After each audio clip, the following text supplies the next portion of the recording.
Hey, business building warrior, welcome to Silent Sales Machine Radio, the only podcast in all of e-commerce that I'm aware of that features hundreds of incredible success stories from the students who are applying the lessons learned on the show that they're listening to. That's pretty cool, right? The Proven Amazon course is our flagship training course around here. We've helped thousands of people build beautiful businesses on Amazon. You can hear hundreds of those interviews on our show. We love using the internet creatively to launch and grow multiple streams of income. And we believe that Amazon is one of the lowest hanging fruit ways to get into e-commerce, but there's so many great ideas out there. Today, we got one of the great leaders on our team who's contributing so much value to our community. He was one of the speakers at our recent virtual conference that we hosted, helping everyone get ready for the fourth quarter. You can go look for those videos, by the way, at theprovenconference.com. You see a link to the virtual. You can pick them up very inexpensively. Great sessions to help you get ready for Q4, final 3 months of the year.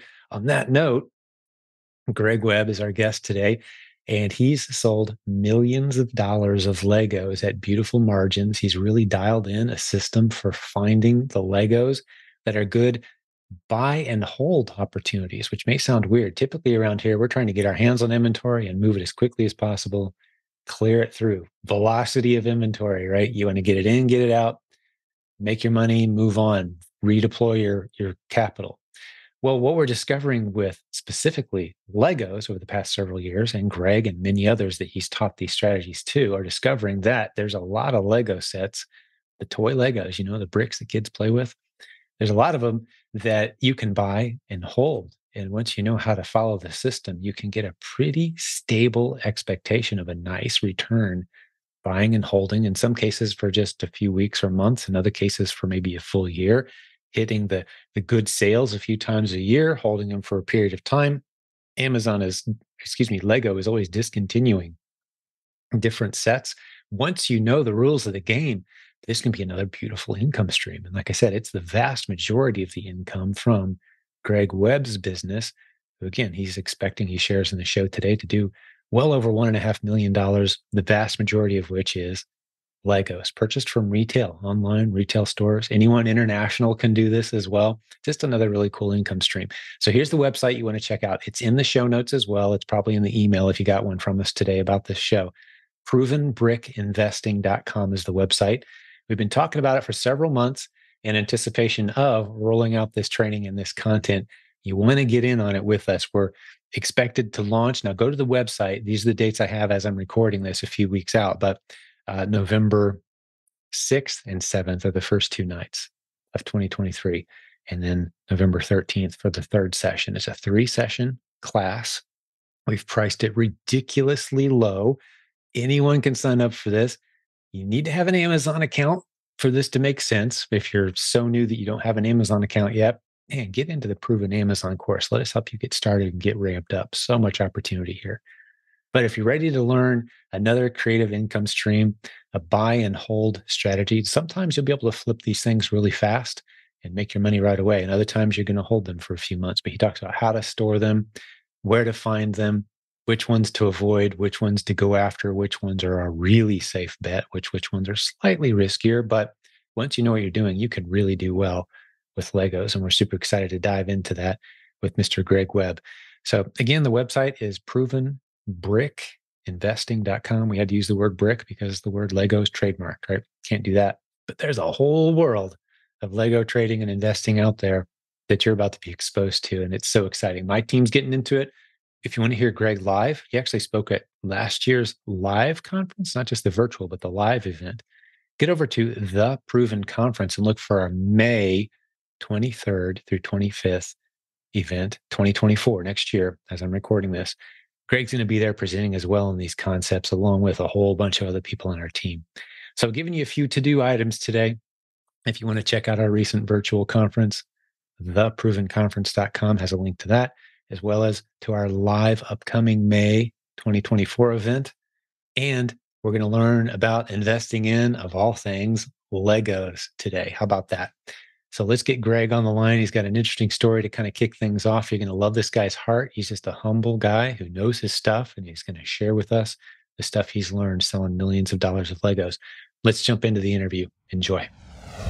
So, Greg, welcome to Silent Sales Machine Radio. Good to see you, man. Thanks for having me, Jim. Yeah, always good to chat with you. And we were talking all kinds of cool stuff before we hit record. Figured, hey, let's hit record and let everyone in on it. So, share your story just a little bit, man, and let's get into what we got for folks today. Yeah, my name is Greg Webb. Have been selling on Amazon for 8 years now. I got my start on in e-commerce, I guess you could say all the way back in 2011, 2012, and it was all centered around trying to scrounge enough money up for a house down payment. I was selling stuff from my childhood, flipping stuff on Craigslist, eBay, local yard sales, that type of thing. Did that for several years. Really started going heavy into eBay in 2014. That was the year that the Disney movie Frozen, all the Okay. toys were out and everything. And I was selling Frozen dolls left and right on eBay in 2014.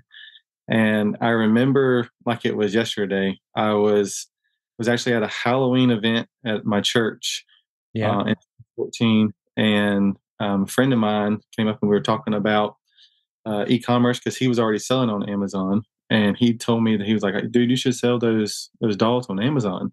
And I literally had no idea that that was a thing.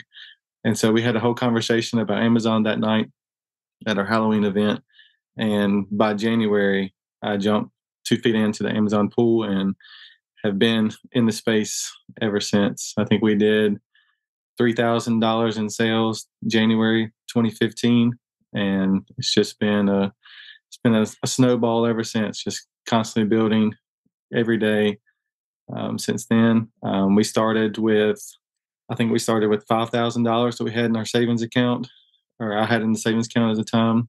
The main reason I was starting this business was I was getting married in 2015, and my wife was going to be going to grad school. She wasn't going to be working, and so we were okay at the time, but a couple hundred extra dollars a month meant the world to us. And so that was the real motivation behind everything, was to put her through grad school and just have a little bit more breathing room in our budget. And it's turned into much more. Yeah, you've got a killer business, as I'm excited to dive into and share with folks. I didn't know some of your background there. I didn't realize that you guys are still newlyweds, man. 2015. You're still figuring this thing out, man. I'll tell you, about 30 years in, I'm starting to figure this whole marriage thing out a little bit. So if you want to bounce some ideas around, let me know, buddy. But man, that's cool. That there's some parts of your story. As much as I thought I knew you, there's some new stuff in there. I love it. Well, so this is your full-time gig? Has it been your full-time gig as far Yes, as the primary source of income for you for since then, or? yes and no. I work full time hours on it. I make a full time income with it, but I also work full time still at the church that I mentioned earlier. Right. So I still do children's ministry there, oversee everything birth through fifth grade. Still love being plugged in there and serving in that role. And they have graciously allowed me to do this as well. And so it's been a win-win for both parties, I would say. But yeah, we I spend full-time hours on both most weeks, sometimes more, sometimes less, depending on the season, Yeah, uh, sure. life of what's happening in ministry in certain times, and then what's happening with Amazon at certain times. Uh, Gotcha. Yeah, makes sense. Well, I'm assuming you're not working 80-hour weeks, are you? no, no. I mean, it varies. So I'm in the office pretty much every day for at least 4 or 5 hours.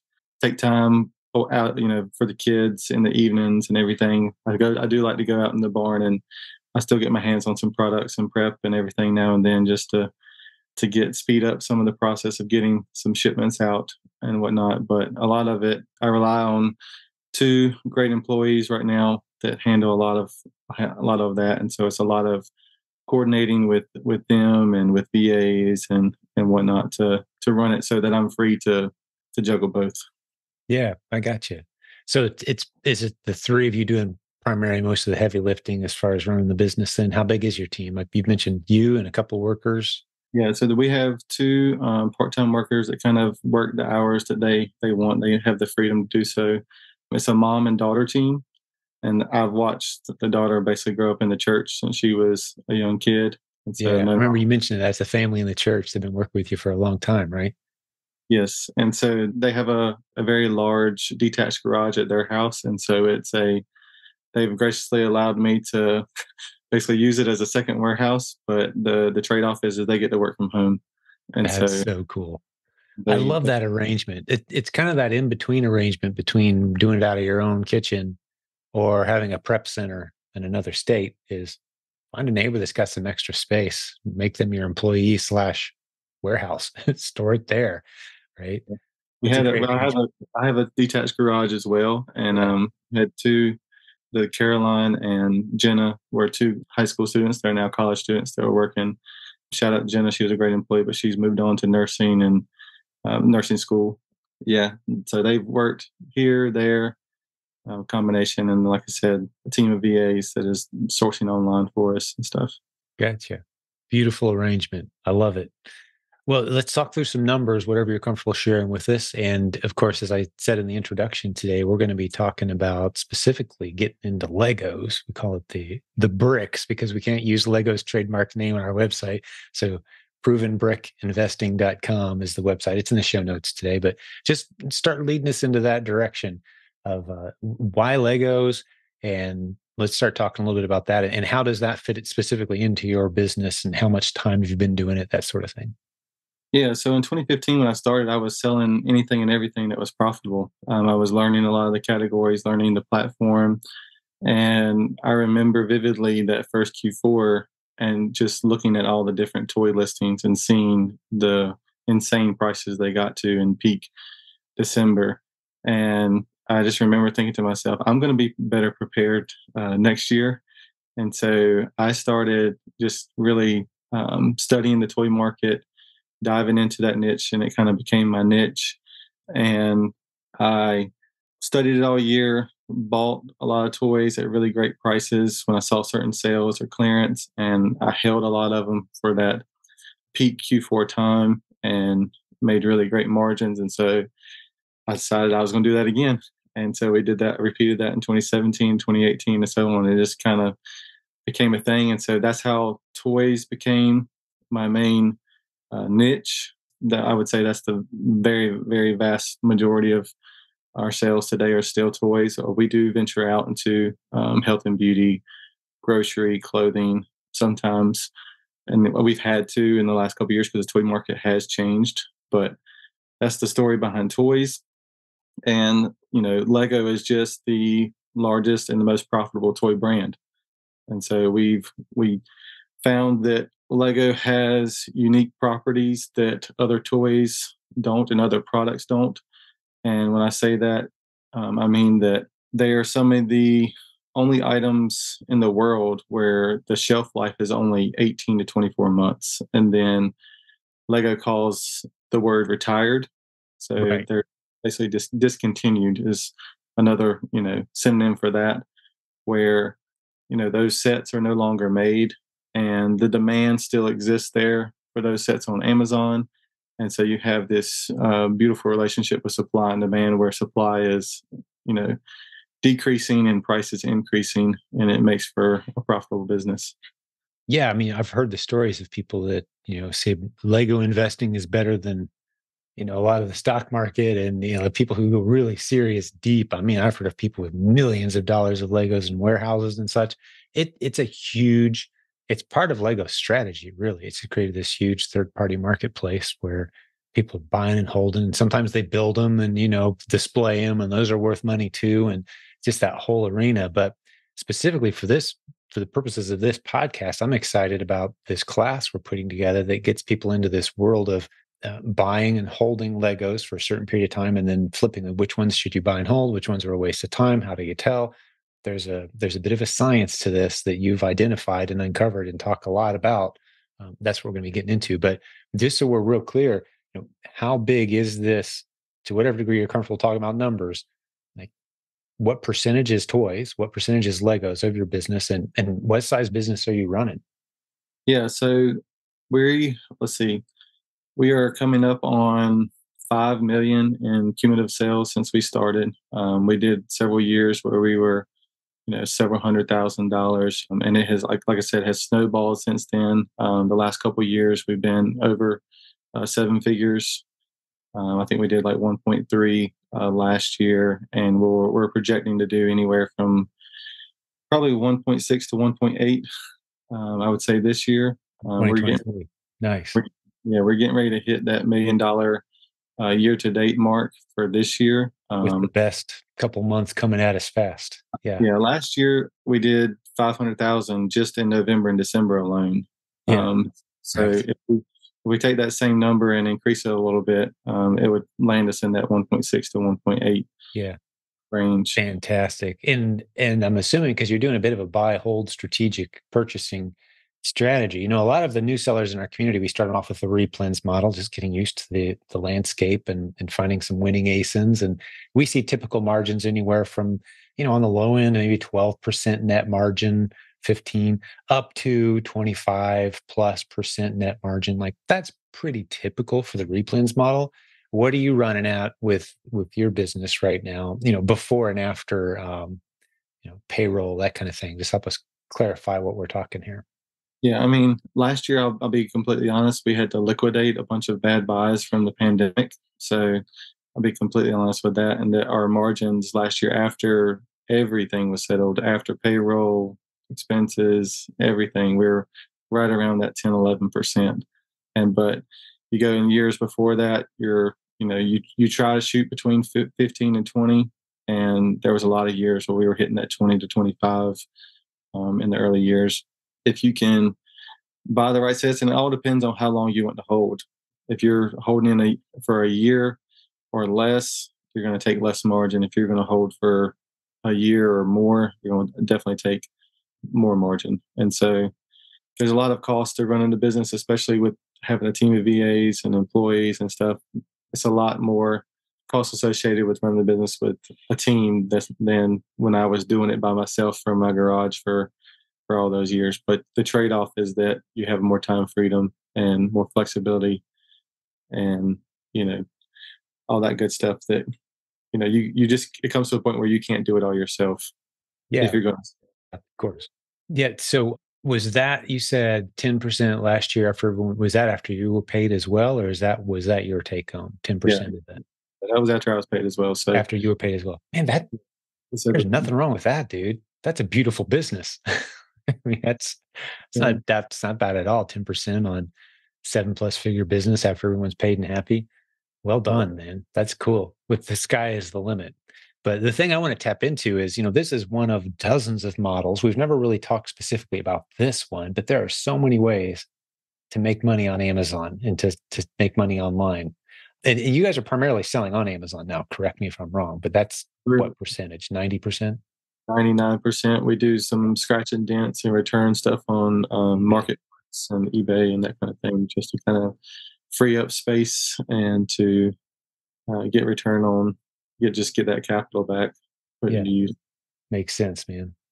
Fantastic. Okay, so we've got a nice clear picture of kind of where you've come from and what results you've seen so far, the fact that you're well qualified. I can't wait. I mean, my team's going to be a part of this course, this class that we're putting together, this training. So what's going to be involved? Provenbrickinvesting.com is the website.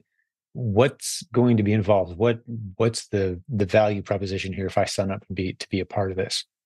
Yeah, it's really geared for somebody who's never sold a Lego before and walking you through the very beginning to the very end of, you know, all the things just as simple as the terminology that is used in the Lego world, what different things are called, how do you identify what we're talking about, to looking at different themes, patterns with different themes, life cycles.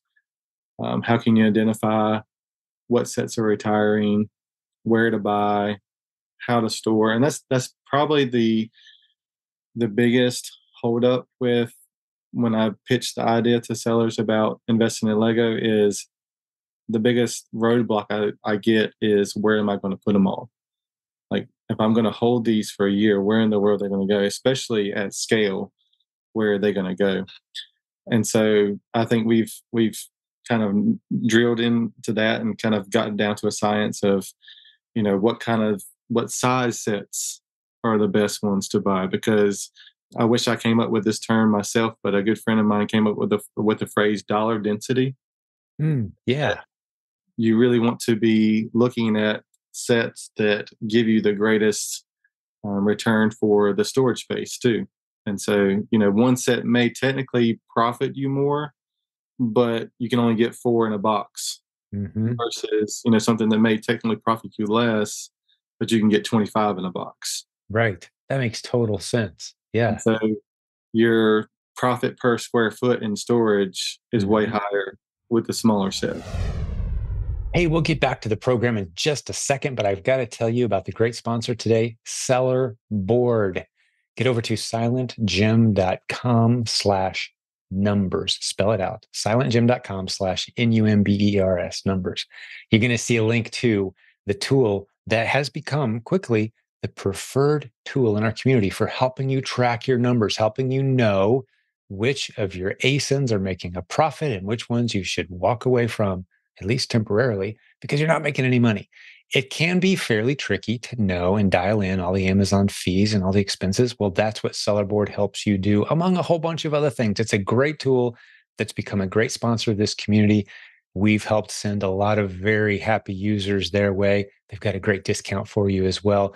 Get over to silentjim.com/numbers and check out Sellerboard. You're going to love what these guys are up to. It just keeps getting better and better. And their starting prices are so ridiculously low. Becomes a bit of a no-brainer. Go check it out. That's Sellerboard at silentjim.com/numbers. Let's get back to the show. But you can only get four in a box Hmm. versus, something that may technically profit you less, but you can get 25 in a box. Right. That makes total sense. And Yeah. so your profit per square foot in storage is way Mhm. higher with the smaller set.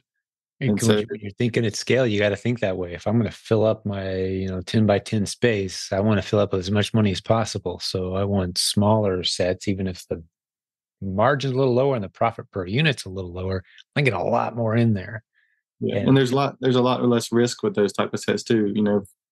If people are buying a $250 set that's, bigger, they expect a lot out of it. They want it to come pristine, and we try to make everything pristine, but of you course, know, there's certain things in the world that are out of our control, and that's how Amazon handles our inventory, how FedEx yeah, and in the UPS, warehouse, yeah, the crushed boxes and such.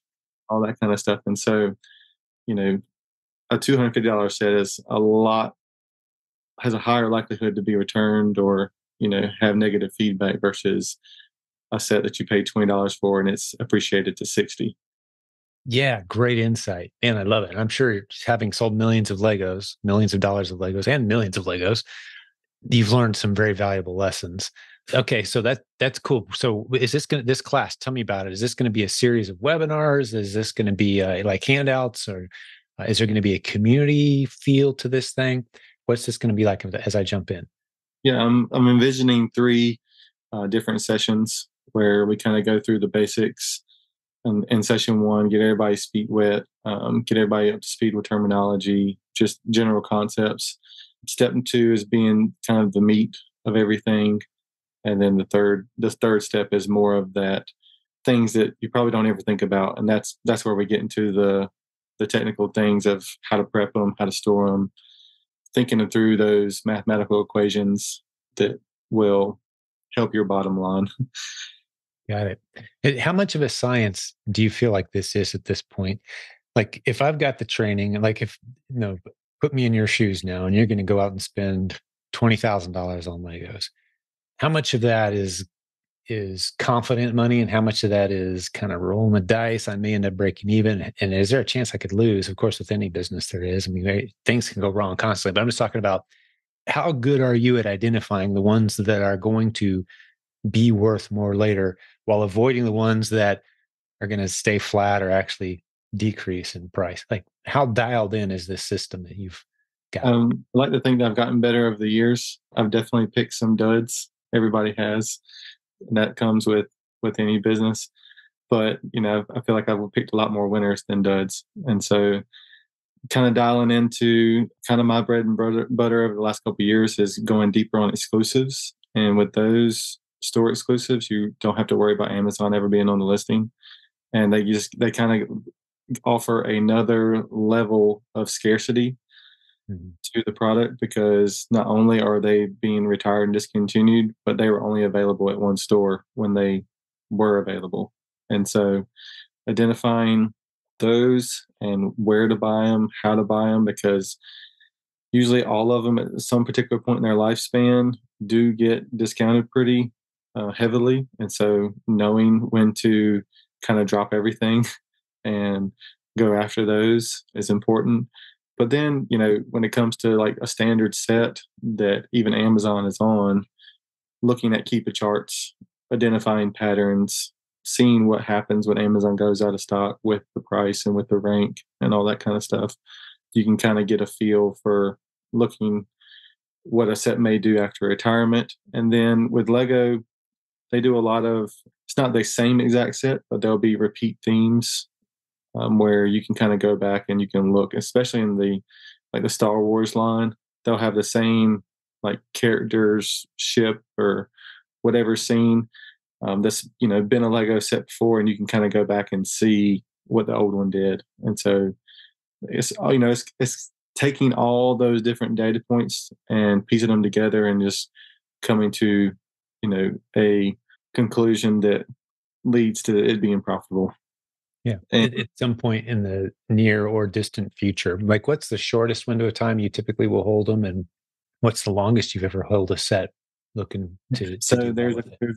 again, if I'm being completely open, there's a set that I've had for a couple of years that is not doing great. Like I said, that's one of the duds.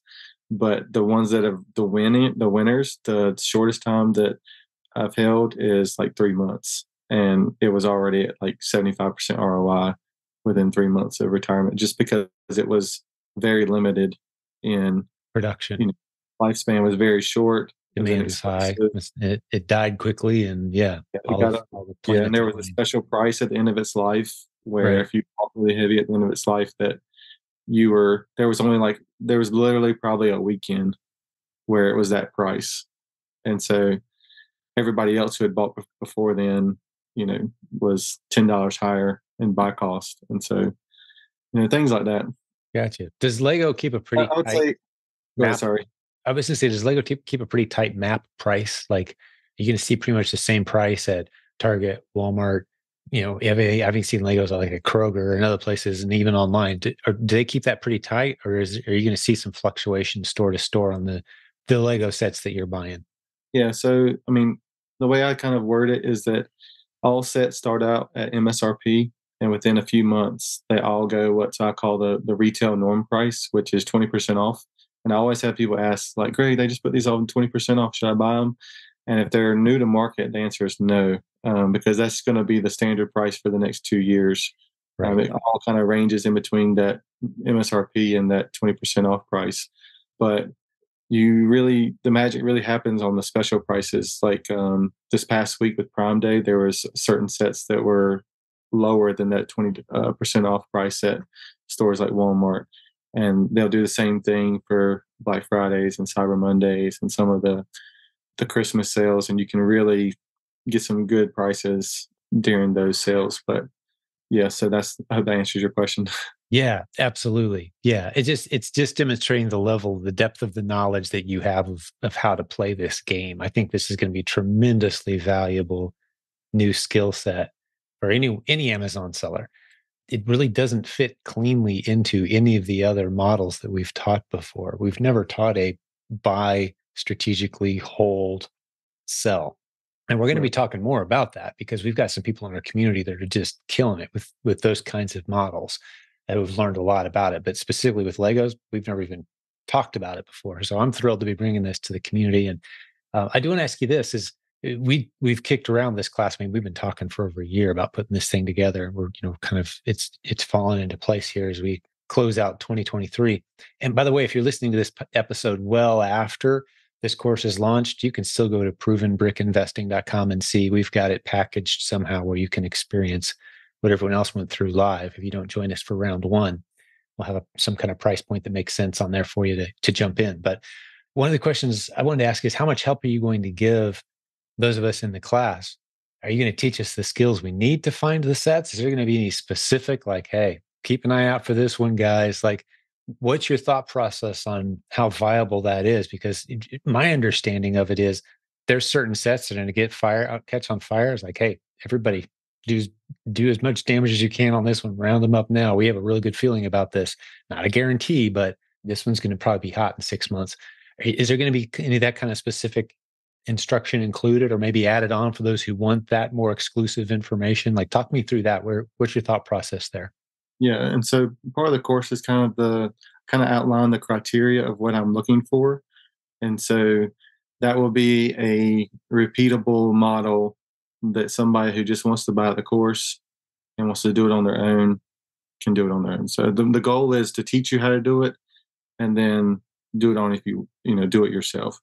But somebody who kind of wants specific instructions about certain sets, then I'd be happy to help people after the course do that in some capacity as Yeah, well. have something more exclusive, but we'll kind of see how this shapes out, with everyone jumping in. And as we do with all of our trainings around here, the people who take the class, who have the experience, they shape out what happens next. So if we identify something that everybody wants to provide, everyone's willing to throw a few dollars in the pool and create a new service or opportunity that serves those who are interested. Absolutely, we'll do something like that.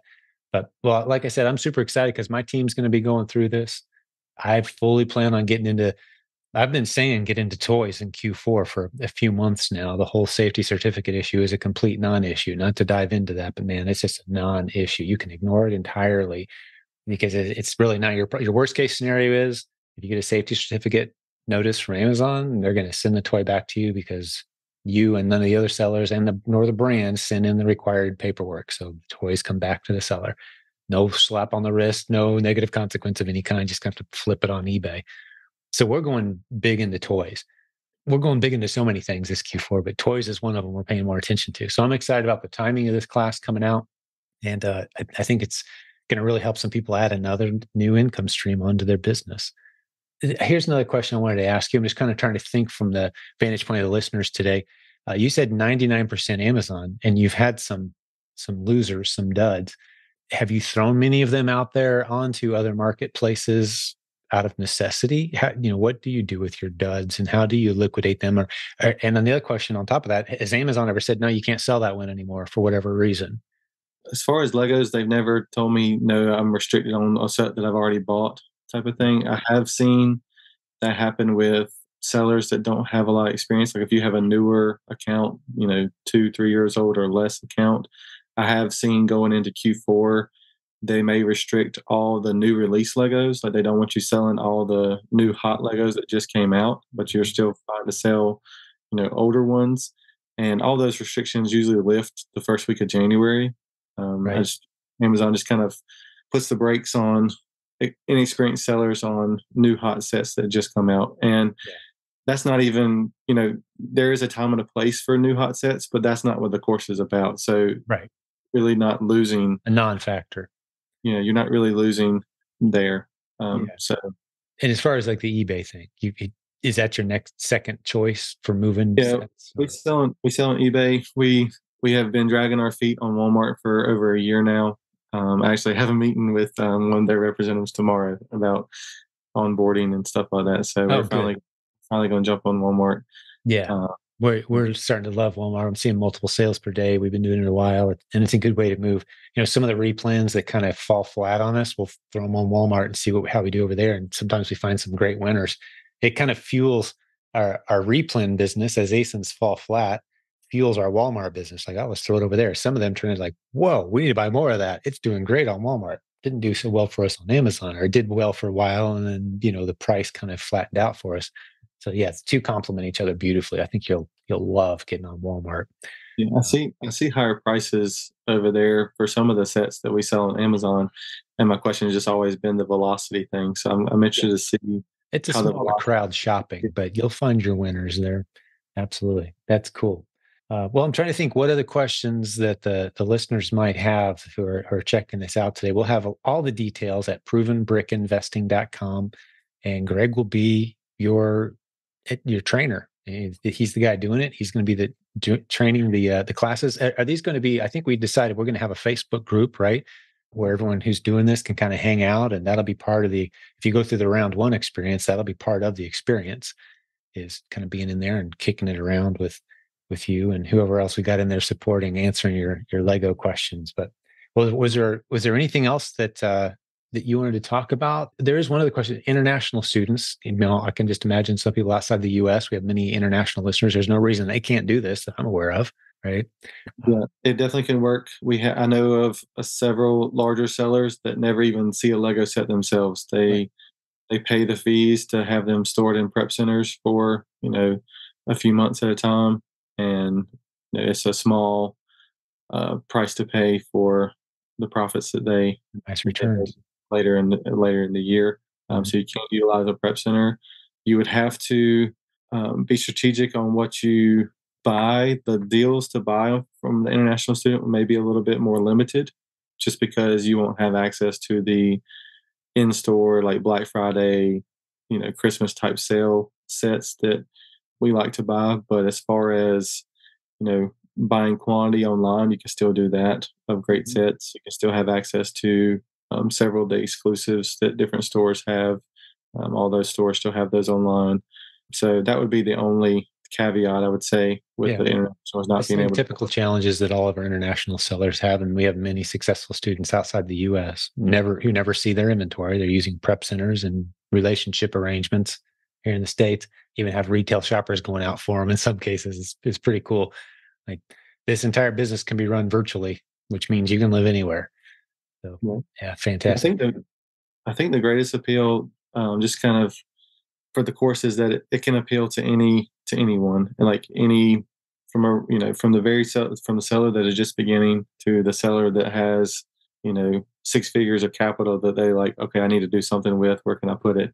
Hmm. Uh, there's a place for everybody where you can make this part of just another spoke in your wheel, and kind of another little part of your business. It can be your whole business. It can be anything you really want it to be, but most of all, it can be another income stream Hmm. that complements the replan strategy, complements whatever you're already doing, type of Yeah, thing. fantastic. Along those lines, saying anybody, right? That's a big word.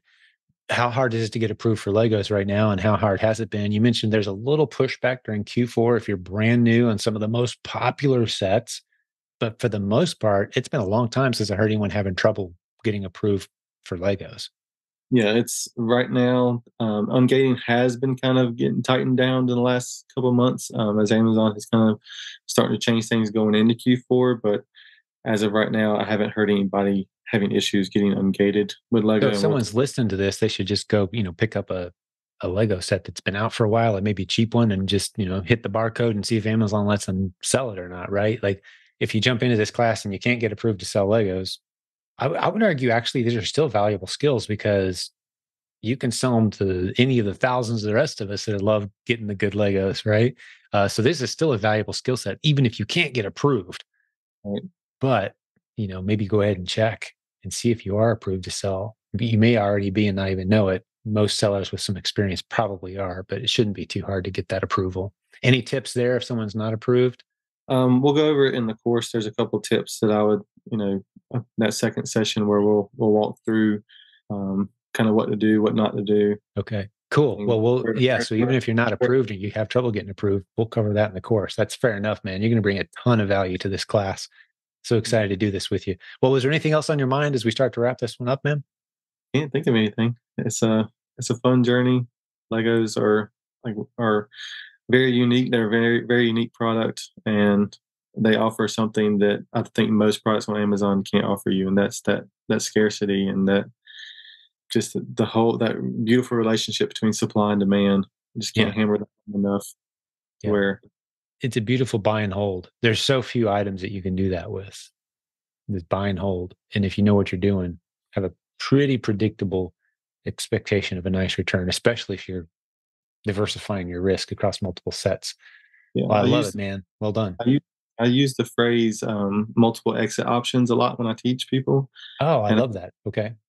Lego, especially with certain buys, you have that multiple exit option. Like there was an example from this week with a Prime Day type of sale that one of the retailers was doing, where the price was low enough to where you could still make a profit matching Amazon at their retail norm price.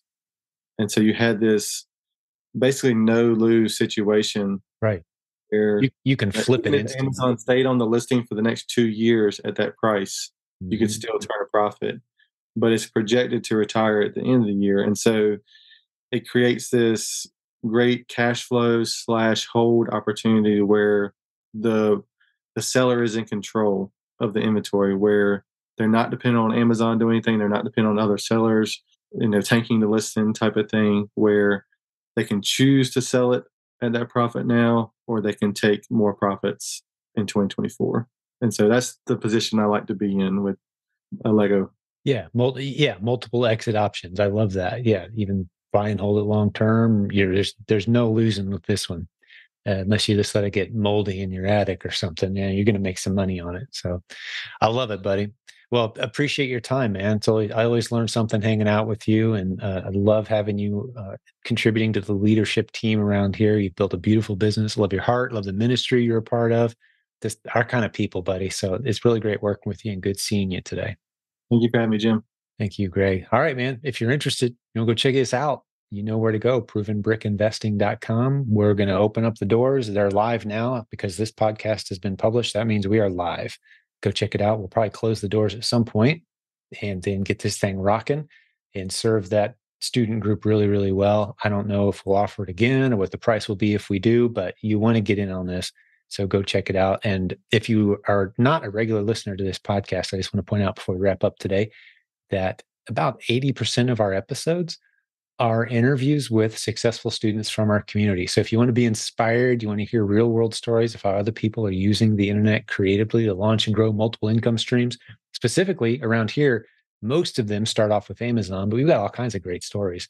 We'd love for you to check out 10, 20, 30 episodes. And I think you might come to figure out that you want to know, like, and trust us a little bit more. And we've got some great stuff to offer you. But thanks for listening today.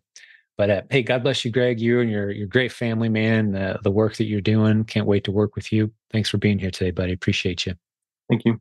And all the listeners, God bless you. We'll have another great episode for you again very soon. Talk to you then.